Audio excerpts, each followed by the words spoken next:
There comes a moment quiet, almost invisible, when something within you stops chasing. You feel it, not in the heart, but in the bones.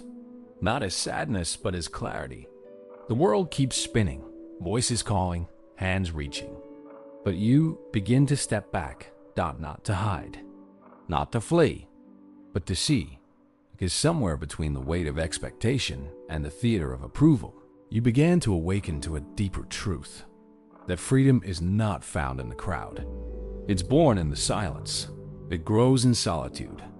It waits on the road. Walked alone. You are not lost. You are not broken. You are simply beginning to remember what it means to be whole without needing to be seen. This is the path of the unshaken. This is the story of the man who walks alone. Not because he must, but because he finally can. There's no announcement, no dramatic goodbye, no need to explain. One day, you just stop showing up. Not physically, but emotionally. You're still there, but your heart has already stepped outside. You no longer laugh at the same jokes. You no longer feel the pull to prove anything.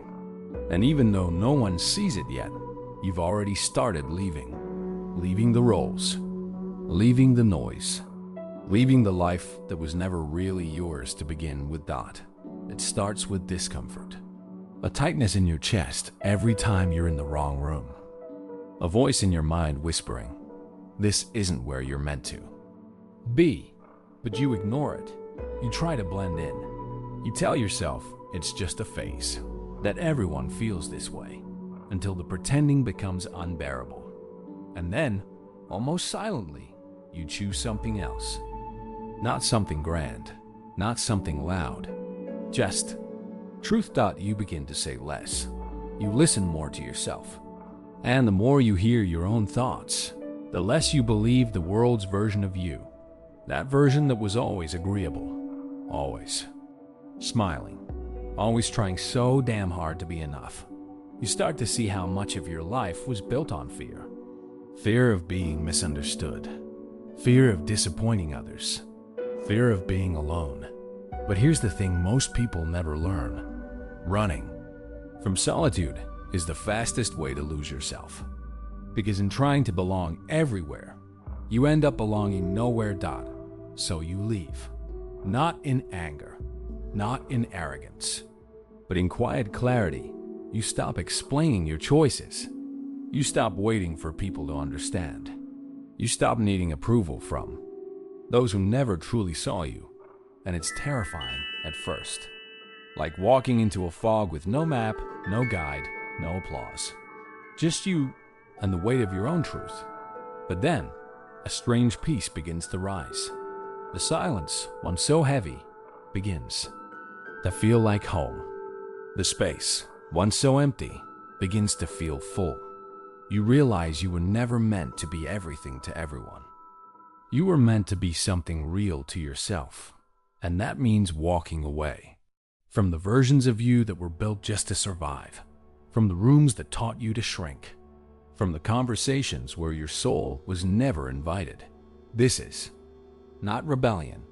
This is not bitterness. This is the moment you choose stillness over performance, depth over decoration, freedom over fitting in. And once you take that first step out, you start to see the game for what it really is. A game of masks, of noise, of endless chasing. And you want no part of it. You don't hate them. You don't blame them. You just outgrew it because you're no longer interested in being seen. You're interested in being whole. So you walk out of the room, out of the performance, out of the life that kept you small. And the world, busy, with its own noise, doesn't even notice you left. But your soul does. It exhales. It expands. It whispers. Finally. At first, the silence feels uncomfortable. Too quiet. Too exposed. You're used to the noise. The conversations that go nowhere. The background hum of distractions. The endless scroll of someone else's life. You didn't realize how much it was protecting you. From what? From yourself. because when the world goes quiet, your thoughts get louder. And the first thing you hear is everything you've been running from. Regret, doubt, memories you never wanted to feel again, questions with no clean answers, and it hurts, but you stay because something inside you knows this pain is honest, and you'd rather feel the sting of truth than the numbness of performance. So you let the silence unfold. Not all at once, but slowly, like a sunrise you're not sure you're ready for. You sit with it, you breathe into it, and you stop trying to fix it. There's a strange kind of medicine in this quiet. It doesn't shout. It doesn't rush. It just holds space. And in that space, you start to see things more clearly. You realize how much noise you created just to avoid being still. How many people you kept around just to not feel alone. How often you mistook movement for meaning. But in the silence, nothing performs. There's no pretending, no roles, just presence. And that's where the healing begins. Not in some breakthrough, not in some perfect moment of clarity, but in the slow, uncomfortable return to your own heartbeat. You start to remember what your heart voice sounds like without the echo of others, what it feels like to breathe without rushing to the next thing, what it means to be with yourself and not want to run away. This is not easy. Most people never make it this far. They feel the silence closing in and panic. They reach for noise. They run back to the crowd. But not you. You stay. You stay long enough for the silence to stop feeling like a threat and start feeling like a friend. You notice the way the wind moves, the way light enters a room, the way your own mind, once so chaotic, begins to soften.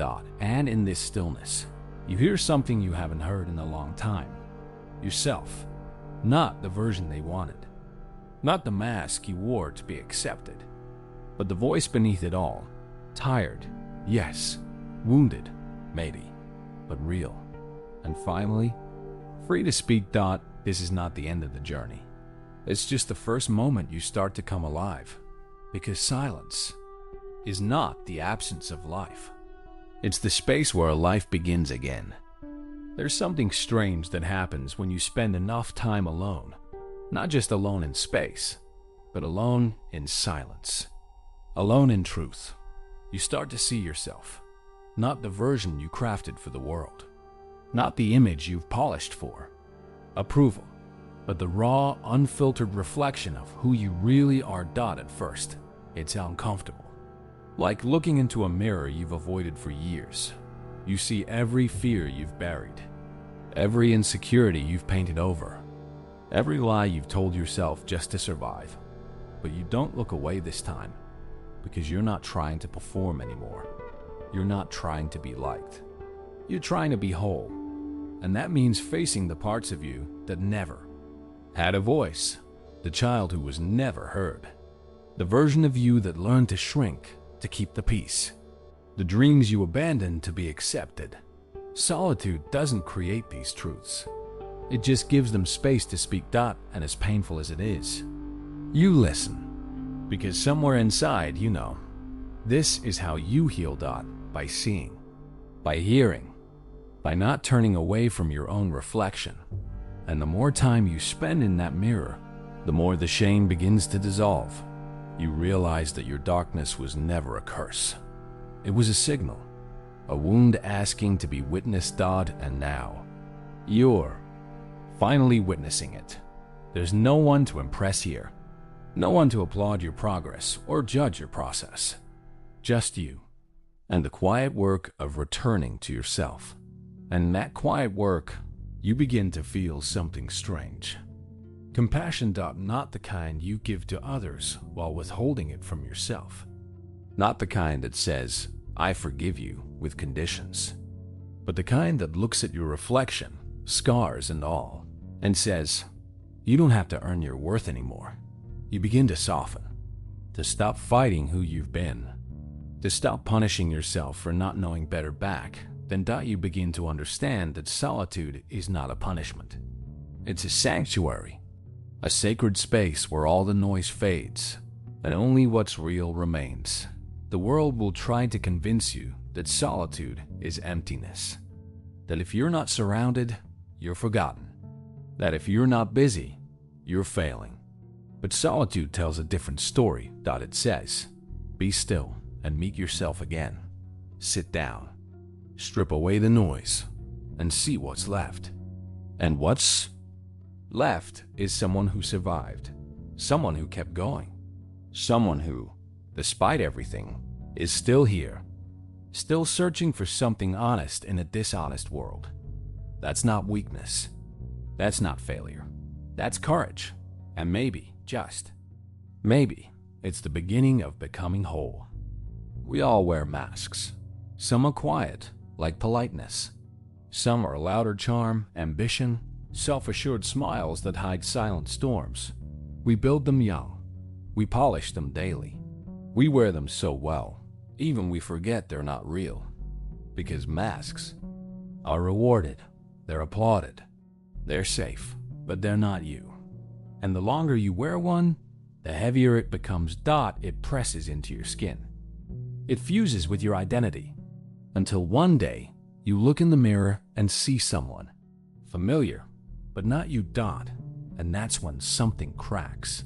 Not all at once, not dramatically, just a quiet fracture. A moment when the performance no longer works. When even your smile feels like a lie. That moment hurts. But it's holy, because it's the beginning of truth. Solitude doesn't ask you to kill the mask. It simply stops feeding it. And without the audience, without the applause, the mask begins to fall away on its own. You don't need to tear it off. You just need to stop pretending you need it. You feel a shift when you speak slower, when you stop saying yes out of guilt, when you let silence sit where small talk used to be, and people notice. Some pull away.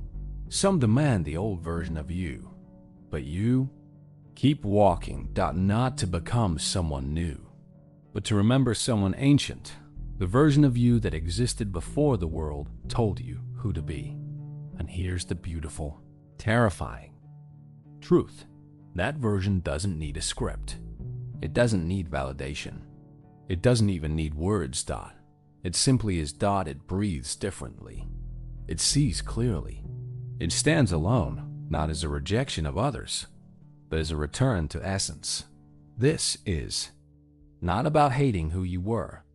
It's about releasing who you were taught to be. Because when you no longer perform, you begin to feel peace.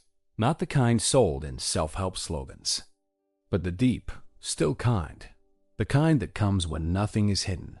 You start to show up with your real voice, your real laugh, your real pain, and the world may not know what to do with that. But you do. You stand, unmasked, unapologetic, unshaken, because you've learned the most powerful thing you can ever be is real. And real doesn't need to be perfect. It just needs to be honest. Need is a quiet chain. It wraps around your words, your choices, your life, and you barely notice it's there. Because we're taught that needing others is human. And yes, connection matters. But when need becomes identity, you forget how to stand on your own. You forget how it feels to be enough without someone else saying you are. Most people spend their lives seeking something outside of them. Validation, recognition, permission to be who they already are. And the more they seek it, the more they need it. Until approval becomes oxygen. But here's the truth no one tells you. You don't need to be liked to have value. You don't need to be chosen to feel worthy. You don't need to be understood to be whole. Need is a weight, a burden passed down through years of being told you're only good when you're useful, when you're pleasing, when you're wanted. But solitude teaches something different. It strips the illusion. It peels away the craving. And in the stillness, you learn you were never meant to chase love like currency. You were never meant to shrink to fit someone else's comfort. You were meant to stand, not as a statue rigid and cold, but as a mountain still, rooted, quietly alive dot, and you don't get there by needing. You get there by releasing the idea that love must be earned. That peace is given to those who follow the rules. That you are only worthy when you are wanted. You don't need anyone to tell you that you matter. You don't need the echo of applause to feel alive. You're breathing. You're feeling. You're waking up. That's enough. There's a power that lives in the one who doesn't chase. Not because they're cold, but because they finally remembered their own warmth. There's freedom in not needing to be invited. There's strength in walking your path, without waiting for company. Not to prove anything, not to rebel, but because you've stopped outsourcing your soul. This kind of strength is rare. Not the kind that crushes, but the kind that holds. The kind that stands alone in a room full of noise, and does not flinch because needing nothing doesn't mean you've given up. It means you've come home to yourself, to your truth. To the quiet knowing that you've already survived the worst, and you did it without the applause. And from here on, everything else is a choice, not a need. Letting go is not loud. It's not a dramatic ending. It's not slamming doors or burning bridges. It's quieter than that. Softer, like a final breath. After holding it in for too long, you don't always even notice when it happens. One day, you just wake up and realize you're not carrying it anymore. The old anger, the unanswered questions, the story you kept repeating just to make sense of your pain. Gone, not because you forgot, but because you stopped needing it to define you. This is the gift of solitude. Not just the space to be alone, but the space to release what no longer fits. You begin to see how much of your suffering came from gripping too tightly, to people who weren't staying, to beliefs that kept you small, to identities that never really felt like home. And one by one, you loosen your grip. You stop replaying the conversations that never brought closure. You stop waiting for the apology that will never come. You stop begging life to give you what you thought you needed, because you've started giving it to yourself. Validation, compassion, permission to move forward. You realize that letting go doesn't mean erasing the past. It means removing its hands from your throat. It means breathing again, fully, deeply, without guilt. And yes, part of you will resist. The part that still believes pain is proof of love. The part that thinks suffering is how you stay loyal to your old self. But that's not loyalty. That's bondage. And you've come too far to stay shackled to what no longer serves you. So you let go of the version of you that always had to be strong. Of the one who smiled through silence. Of the one who tolerated more than they ever should have. You grieve them. You thank them. And then you set them free. And something beautiful happens. The space that pain once occupied begins to fill. With light. Not blinding. Not overwhelming. But warm. Gentle. Steady. Like your soul. Finally remembering what peace feels like. Because peace isn't something you find. It's something you return to once you've let go of everything that took you away from it. And now you're beginning to remember. There's power in walking alone. Not because you don't care, but because you finally do. You care enough to stop living a lie. You care enough to stop chasing people who never saw you. You care enough to stand still and let everything fake fall away. The man who walks alone isn't bitter. He's focused. He's awake. He's done wasting energy trying to fit in. He's not looking for a crowd. He's not waiting for permission. He's moving to the rhythm of something deeper, his own truth. Most won't understand. They'll call him cold, distant, detached, but that's okay, because he didn't leave to be liked. He left to be free. And freedom costs comfort. It costs approval. It costs the illusion of belonging. But what it gives back is everything. Silence, clarity, self-respect. The man who walks alone knows who he is. Not because someone told him, But because he met himself in the quiet, he doesn't need to be seen. He doesn't need to explain. He doesn't need applause. He moves like the wind, calm, certain, and untouchable. Not because he's above others, but because he's finally with himself. And that's the difference. Most people are surrounded, but lost. He's alone and home. There's a quiet shift that happens when you finally let go. You stop reacting. You stop proving. You stop trying to win a game you no longer care to play. The world still moves around you, fast, loud, demanding. But it no longer owns you. Not your mood, not your time, not your soul.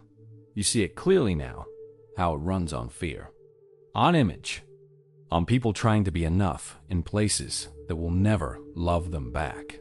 And you've had enough. You stop checking who's watching. You stop chasing what never fed you. You stop selling pieces of yourself for scraps of validation. You don't need more followers. You don't need to impress. You don't need to keep up because you've slowed down. And in that slowing down, you found something real Kalan peace, not because everything is perfect, but because you're no longer pretending that it has to be. You've stepped out of the race, out of the noise, out of the endless cycle of trying to prove your worth. Now, you walk your own path. No destination, no pressure, just presence. And that's what makes you dangerous to a world built on insecurity. You no longer fear being misunderstood. You no longer shrink for acceptance. You no longer belong to systems that profit from your doubt. You belong to yourself now, fully, finally, quietly. And that is the most powerful thing of all. The world can fall apart. People can leave. Plans can fail. But the man who has made peace with himself doesn't break, because he's not held together by attention. He's not built on approval. He's not searching anymore. He has seen too much, the truth behind the smiles, the emptiness behind the noise, the game behind the rules. And now, he stands not because life is easy, but because he's not afraid of the hard parts anymore. He's felt pain. He's walked through fire. He's buried versions of himself no one even knew existed. But he came out clean. He came out clear. He came out unshaken. Not because he's perfect, but because he's real. He doesn't flinch when he's misunderstood. He doesn't chase when people walk away. He doesn't beg life to go easy on him. He breathes. He watches. He moves with calm purpose. Because he knows peace doesn't mean nothing happens. Peace means nothing controls you when it does. He carries no mask, no chains, no fear of being alone. Because he's not alone. He walks with his truth. He walks with his silence. He walks with everything the world tried to take from him. And failed. And so, when the storm comes, he does not tremble. He plants his feet. He looks it in the eye. And he says, I've been through worse.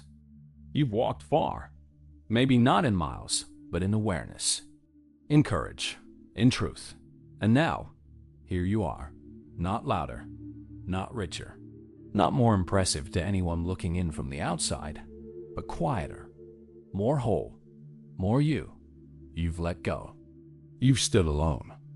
You've felt the silence press against your chest and decided not to run. And because of that, something changed. Not out there, but in here. You've stopped waiting for someone to give you permission to live. You've stopped apologizing for your depth. You've stopped shrinking in rooms too small for your truth.